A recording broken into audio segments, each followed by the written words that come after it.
Hello, everyone. Welcome back to our channel, Immigration YT TV. We hope you're doing great. In this video, we're going to talk about a nation shaken. Trump unveils sweeping immigration overhaul after deadly Washington attack. Please hit like and subscribe, and don't forget to push the notification bell for an upcoming video. What should have been a week of unity, reflection, and national gratitude was disrupted in Washington, D.C., by a deeply unsettling act of violence. As families across the nation prepared to celebrate the season, a heartless attack took place, resulting in the death of one National Guard member and critical injury to another. The gravity of the incident, occurring so close to a national moment of Thanksgiving, has amplified the emotional shock and reignited pressing debates over national security and immigration oversight. President Trump's immediate policy response. In the aftermath, President Donald Trump announced a decisive and far-reaching policy directive. According to his statement, the United States will permanently pause immigration from all developing nations, a move he characterizes as necessary to protect domestic security and restore integrity to the immigration system. Though controversial and certain to attract both criticism and support, Trump emphasized that this reaction addresses a long-standing vulnerability that, in his view, cannot be ignored. He reiterated a long-held principle: individuals with nothing to hide should have nothing to fear. For those acting lawfully, he argued, enhanced scrutiny should not be alarming. However, immigrants from Somalia and 18 other designated countries will undergo intensified reviews of their green card processes as part of what Trump describes as a full-spectrum immigration recalibration.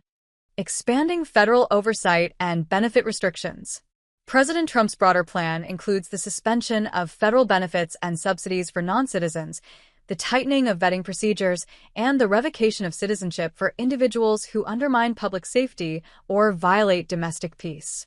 He insists that the U.S. must no longer provide unconditional support to individuals who do not contribute positively to the nation.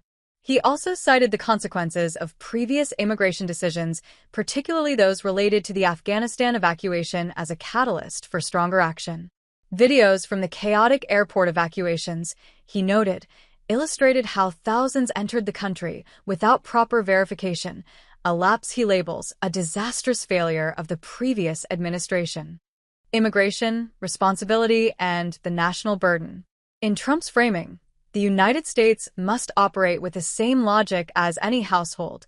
Support is appropriate for a time, but ultimately every member of the household must contribute. When assistance programs are exploited, he argues, the system collapses under its own weight. For him, immigration should reinforce national vitality, not strain it. This perspective underpins his push to end automatic access to social programs for non-citizens and to ensure that only those who strengthen the country, not burden it, are permitted to remain. Renewed national security measures in the wake of the attack. Following the attack by an Afghan national, U.S. Citizenship and Immigration Services announced additional national security measures. These steps aim to close procedural gaps that allowed individuals to enter or remain in the United States without thorough vetting. Senator Marco Rubio also weighed in, emphasizing a fundamental principle: a visa is a privilege, not a right. Consular officers deny visas daily for countless reasons, including potential security concerns. Rubio argued that if an individual displays extremist sympathies, whether before entry or after arrival, visa revocation is not only justified but necessary. Visa revocation and national interest. Rubio clarified that if new information emerges once a student or visitor is already in the United States, information that would have resulted in a visa denial during the initial interview, then revocation is entirely appropriate. Supporting extremist groups or engaging in behavior inconsistent with U.S. security interests undermines the foundational trust required for visa issuance. His message is unequivocal: safeguarding the national interest must always come before extending the privilege of entry. Trump vows to freeze migration from third world countries after D.C. attack. U.S. President Donald Trump said on Thursday his administration will permanently pause migration from all third world countries following the death of a National Guard member in an attack near the White House.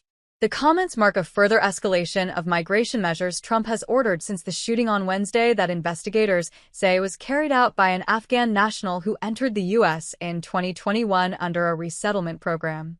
Trump did not identify any countries by name or explain what he meant by third world countries or permanently pause. He said the plan would include cases approved under former President Joe Biden's administration. I will permanently pause migration from all third world countries to allow the U.S. system to fully recover, terminate all of the millions of Biden illegal admissions, including those signed by sleepy Joe Biden's autopen, and remove anyone who is not a net asset to the United States, he said on a social media platform, Truth Social. Non-compatible with Western civilization. Trump said he would end all federal benefits and subsidies for non-citizens, adding he would denaturalize migrants who undermine domestic tranquility and deport any foreign national deemed a public charge, security risk, or non-compatible with Western civilization. White House and U.S. Citizenship and Immigration Services did not immediately respond to Reuters' requests for comment. UN agencies appealed to Washington to continue allowing asylum seekers access to the country and to be given due process. We expect all countries, including the United States, to honor their commitments under the 1953 Refugee Convention, Farhan Haq, the deputy spokesperson for the UN Secretary-General, told Reuters. UN Human Rights Office spokesperson Jeremy Lawrence told a Geneva press briefing they are entitled to protection under international law, and that should be given due process. Trump claims hundreds of thousands of migrants are unvetted. Trump's remarks followed the death on Thursday of National Guard member Sarah Beckstrom, 20, who was shot in the ambush.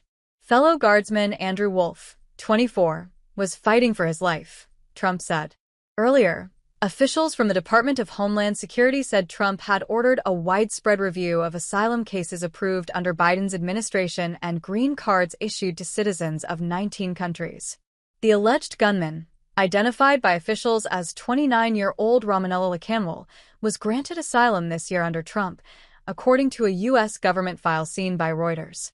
He entered the U.S. in a resettlement program set up by Biden after the U.S. military withdrawal from Afghanistan in August 2021 that led to the rapid collapse of the Afghan government and the country's takeover by the Taliban.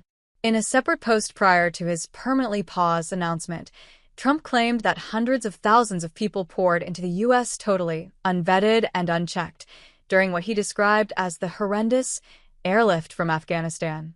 The U.S. Citizenship and Immigration Services on Wednesday stopped processing all immigration requests relating to Afghan nationals indefinitely. Trump pushes reverse migration. Trump indicated that his administration's goals are aimed at significantly reducing illegal and disruptive populations, suggesting that measures would be taken to achieve this outcome. Only reverse migration can fully cure this situation. Even though Lacanwell was in the country legally, the incident bolsters Trump's immigration agenda.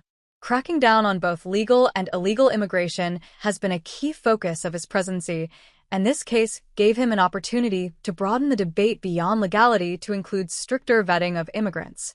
Trump has already deployed additional immigration officers to major U.S. cities to achieve record deportation levels, including many long-term residents and individuals with no criminal record. Over two-thirds of the roughly 53,000 people arrested by U.S. Immigration and Customs Enforcement and detained as of November 15 had no criminal convictions, according to USCIS statistics. That is all for today in this video. See you later in the next video. Till then, take care.